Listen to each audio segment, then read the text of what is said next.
السلام علیکم B S, کیسے ہیں آپ بیٹا؟ ٹھیک ہے. ہم نے بیزاری جو ہے وہ تقریباً اس کے 3 سے 4 پیراگراف پڑھے تھے.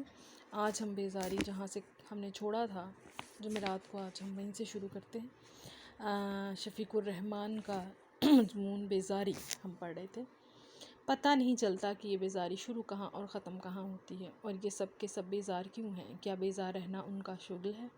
ایک موڈ بھی ہوتا ہے، ایک موڈ بیزاری کا چھوٹا بھائی ہے. یہاں صرف برے موڈ کا ذکر ہو رہا ہے. جب موڈ شروع ہو جائے تو سمجھ لیجیے گا کہ آدھ گھنٹے کے اندر بیزاری آیا جاتی ہے. جب انسان کا موڈ خراب ہو جائے اس کے بعد بیزاری طاری ہو جاتی ہے. اس کے وہ مرحلے بڑے دلچسپ انداز میں بتا رہے. سنائیے جناب، آپ کا کیا حال ہے؟ آج میرا موڈ اچھا نہیں. اف ہو، کل اچھا بھلا تھا، آج صبح سے موڈ خراب ہو گیا ہے. موڈ خراب ہونے کی کوئی نہ کوئی وجہ ضرور ہوتی ہے. بلا وجہ جو ہے وہ موڈ خراب نہیں ہوتا، بیزاری طاری نہیں ہوتی. اب وہی بتائیں، کیوں صاحب سینما چلیے گا؟ نہیں، معاف کیجیے گا، میں نے ابھی موڈ کے متعلق عرض کیا تو تھا. یہ موڈ کیا ہوا؟ اچھا خاصا دورہ ہو گیا کہ کیا جانے کس وقت پڑ جائے. اس قسم کے حضرات سے بہت ڈر لگتا ہے جنہیں موڈ کے دورے اکثر پڑتے رہتے ہیں. مصیبت تو یہ ہے کہ پتہ نہیں چلتا یہ موڈ شروع کب ہوا تھا اور کب جائے گا کب، اور اگر چلا گیا ہے تو کب گیا ہے اور پھر کس وقت آ دبوچے گا. یعنی وہ اس بات کا مذاق اڑا رہے ہیں کہ وہ لوگ جو اپنے موڈ کی خرابی اور بیزاری کو اپنے پر سوار کر لیتے ہیں اور بار بار اس چیز کا شکار ہوتے ہیں، تو وہ یہ کہتے ہیں کہ ایک تو یہ دورے کی طرح ہے کہ جب دیکھو یہ دورہ پڑ جاتا ہے اور پھر اس کا وقت کا نہیں پتہ ہوتا کہ یہ کب جاتا ہے اور کب نہیں. تو یہ یہی کہہ رہے ہیں کہ یہ بھی نہیں پتہ چلتا کہ جائے گا کب اور کب آن دبوچے گا، کہ دوبارہ کب ہوگا. اس قسم کے حساس سے باتیں کرتے وقت دل دھڑکتا سا رہتا ہے کہ جانے کس بات پہ یہ نا ہماری خفا ہو جائیں، اس لیے ان سے دل دھڑکتا ہے. دعائیں مانگتے رہتے ہیں کہ خدایا ان پر ابھی برا موڈ نہ آئے، اگر ایسا آئے بھی تو اس وقت جب ہم چلے جائیں. کچھ لوگ زیادہ موڈ خراب کو اپنے اوپر سوار کر لیتے ہیں اور اپنی اس طبیعت پہ اپنا اختیار نہیں رکھ پاتے، تو وہ زیادہ سینسٹیو ہو جاتے ہیں، حساس ہو جاتے ہیں. تو ان کے لیے واقعہ ہی تھوڑا سا ڈر لگتا ہے کہ ہماری کسی بات سے وہ مزید رنج زدہ نہ ہو جائیں، کیونکہ زود رنج جو انسان ہوتا ہے اسے تھوڑا سا سنبھل کے چلنا پڑتا ہے. اس قسم کے حساس سے باتیں کرتے دل دھڑکتا ہے. یہ حساس لوگوں کی نوعیت ہی بتائی ہے. انہوں نے آپ نے مکانوں کے پھاٹک پر نام کی تختیاں دیکھی ہوں گی جن پر لکھا ہوتا ہے کہ اندر ہیں باہر گئے ہیں. اس کے ساتھ ہی اگر موڈ کے لیے بھی چھوٹا سا خانہ بنا دیا جائے تو ہماری مشکلیں ایک حد تک آسان ہو جائیں. یہ بات بھی بالکل ٹھیک ہے. وہ مذاق تو اڑا رہے ہیں لیکن یہ حقیقت بھی ہے. کسی سے ملنے گئے، لکھا ہے کہ اندر ہیں، آگے یہ سطر کہ موڈ اچھا ہے، بس ٹائی ٹھیک کرتے ہوئے بے دھڑک اندر چلے گئے. اور اگر لکھا ہو اندر ہیں اور آگے درج ہو کہ موڈ اچھا نہیں ہے یا موڈ تھوڑا مشکوک سا ہے، بلفاظ دیگر بیزار ہیں، تو فوراً واپس آ جائیں، مطلب آپ نہ جائیں. لیکن ایسا کون لکھتا ہے؟ ایسا کیا ہے؟ اور جب اندر جاتے ہیں تو سامنا پالا پڑتا ہے کہ کیا ہو رہا ہے کیا نہیں. ایک مرتبہ ہمارے دوست کے ساتھ عجیب واقعہ پیش آیا. ہم دونوں کے ذہن میں یہی بیٹھا ہوا تھا کہ ہر شخص کی زندگی میں ایک ایسا وقت آتا ہے جب اسے کسی سے محبت ہو جاتی ہے، اور خواہ محبت آگے چلے یا وہیں ختم ہو جائے، اس کا اثر ساری عمر زائل نہیں ہوتا. چنانچہ وقت کے فرمان کے سامنے انہیں بھی سر جھکانا پڑا اور یہی سمجھ کر یہ پہلی اور آخری محبت ہے، اپنا برا حال کر لیا.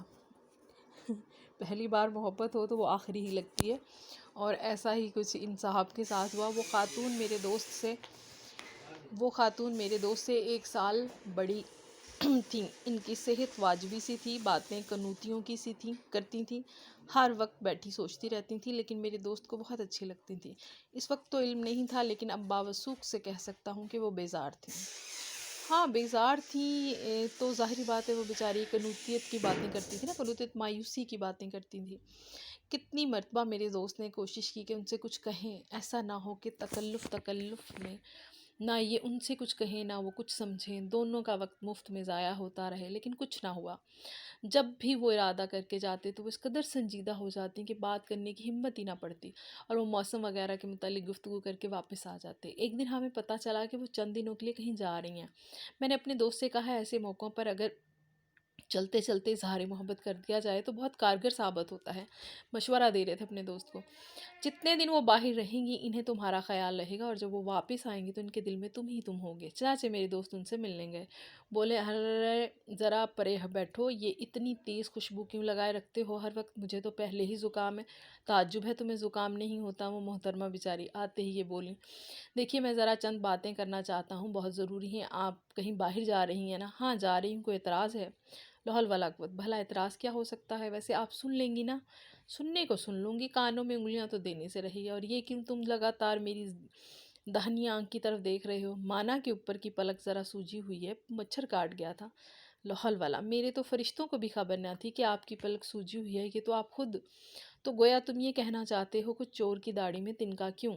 یہ محترمہ بیزاری رہتی ہے اور آگے سے تلخی ان کی طبیعت پر سوار ہے۔ وہ بیچارے محبت سے بات کر رہے ہیں اور وہ اتنا ہی تلخ آگے سے جواب دے رہی ہیں۔ اور یہ کیا لا حول ولا لگا رکھی ہے؟ کوئی شیطان بیٹھا ہے یہاں؟ میرے دوست چپ ہو گیا بیچارہ۔ بولتے کیوں نہیں؟ کیا تو باتیں کرنے تھے اور کیا اب گمسم بیٹھے؟ بولو اجی، کیا خاک بولوں؟ جی نہیں چاہتا کچھ کہنے کو۔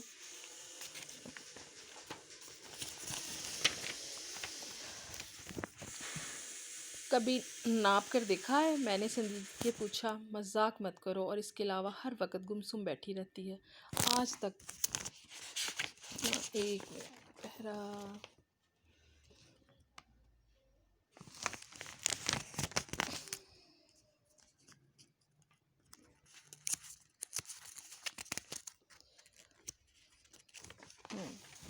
اسی طرح بولتے ہیں، بڑوں سے کہیں کیا خاک کہوں؟ شاباش ہے، پتہ بھی ہے میں تم سے 1 سال بڑی ہوں۔ جی ہاں، جبھی تو میں ہمیشہ آپ کا ادب کرتا ہوں، بالکل بڑوں کی طرح۔ کیا کہا؟ بڑوں کی طرح؟ تو تمہارے خیال میں 50 برس کی ہوں اور تم ننھے بچے ہو، بڑوں کی طرح میرا ادب کرتے ہو؟ 1 سال کا فرق بھی کوئی فرق ہوتا ہے؟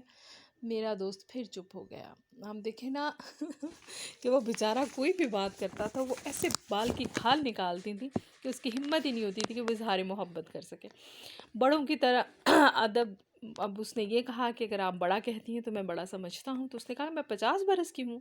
میرا دوست بیچارہ چپ، بولتے کیوں نہیں، چپ کیوں ہو؟ وہ کون سی باتیں ہیں؟ وہ ڈانٹ کر بولی۔ وہ بدستور فرش کو دیکھ رہا تھا، تو گویا اب تم میری اونچی ایڑی کے جوتوں پر اعتراض کرو گے جب ہی گھنٹہ بھر سے انہیں ٹک ٹکی باندھ کر دیکھ رہے ہو، پھر کہو گے جرابیں کیوں نہیں پہنی؟ اتنے میں خادمہ اندر آ گئی۔ وہ بولی، میرا فروٹ سالڈ لاؤ۔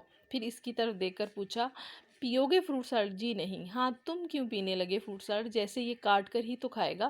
اب جا کر سب کو بتا دینا کہ میں فروٹ سالڈ پیتی ہوں۔ لائیے 1 گلاس پیے لیتا ہوں۔ نہیں بھائی، مجھ پر احسان مت کرو۔ بے شک مت پیو۔ ہاں تو وہ باتیں کہاں جو تم کہنا چاہتے ہو؟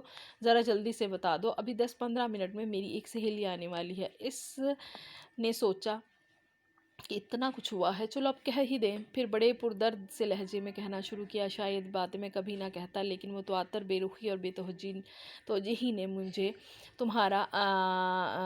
تمہارا گلا کیوں بیٹھا ہوا ہے؟ زکام کا اثر ہے؟ نزلے کا؟ حالانکہ اس نے آواز کو پردرد بنانے کی کوشش کی تھی۔ محترمہ کو لگا کہ نزلہ ہے۔ گلا تو ٹھیک ہے، ٹھیک کیوں کر رہے ہو؟ میں جو کہہ رہی ہوں کہ بیٹھا ہوا ہے۔ جی ہاں، گلا بیٹھا ہوا ہے۔ بات یہ ہے جو کچھ میں کہوں گا آپ سن لیں گی؟ ہاں ہاں، سن لوں گی۔ کتنی مرتبہ تو کہا ہے، کہو تو عہد نامہ لکھ کر دستخط کر دوں۔ مدعا اصل، ہاں میں ان باتوں کا جواب ابھی نہیں چاہتا، آپ بے شک ابھی جواب نہ دیں۔ بھلا جن باتوں کا جواب تمہیں درکار نہیں ان کا ذکر سے کیا فائدہ ہوگا؟ پھر ایسی باتیں تم میرے سے کیوں کرنا چاہتے ہو؟ اتنے میں فروٹ سالڈ آ گیا اور ساتھ ہی وہ سہیلی جس نے بالکل ان خاتون جیسا منہ بنا رکھا تھا۔ اس کے بعد میرے دوست نے کبھی کسی سے اظہار محبت نہیں کیا۔ چند سال کے بعد کہیں اس راز کا انکشاف ہوا کہ محبت اور بیزاری ایک دوسرے کے جانی دشمن ہیں۔ بالکل صحیح کہا، بڑا خوبصورت نقشہ کھینچا بیزار عورت کا اور ایک بیچارے خاموش محبت کے مارے ہوئے شخص کا۔ تو شفیق الرحمن مکالمے میں ہی کتنی شگفتگی پیدا کر دیتے ہیں کہ لطف آ جاتا ہے۔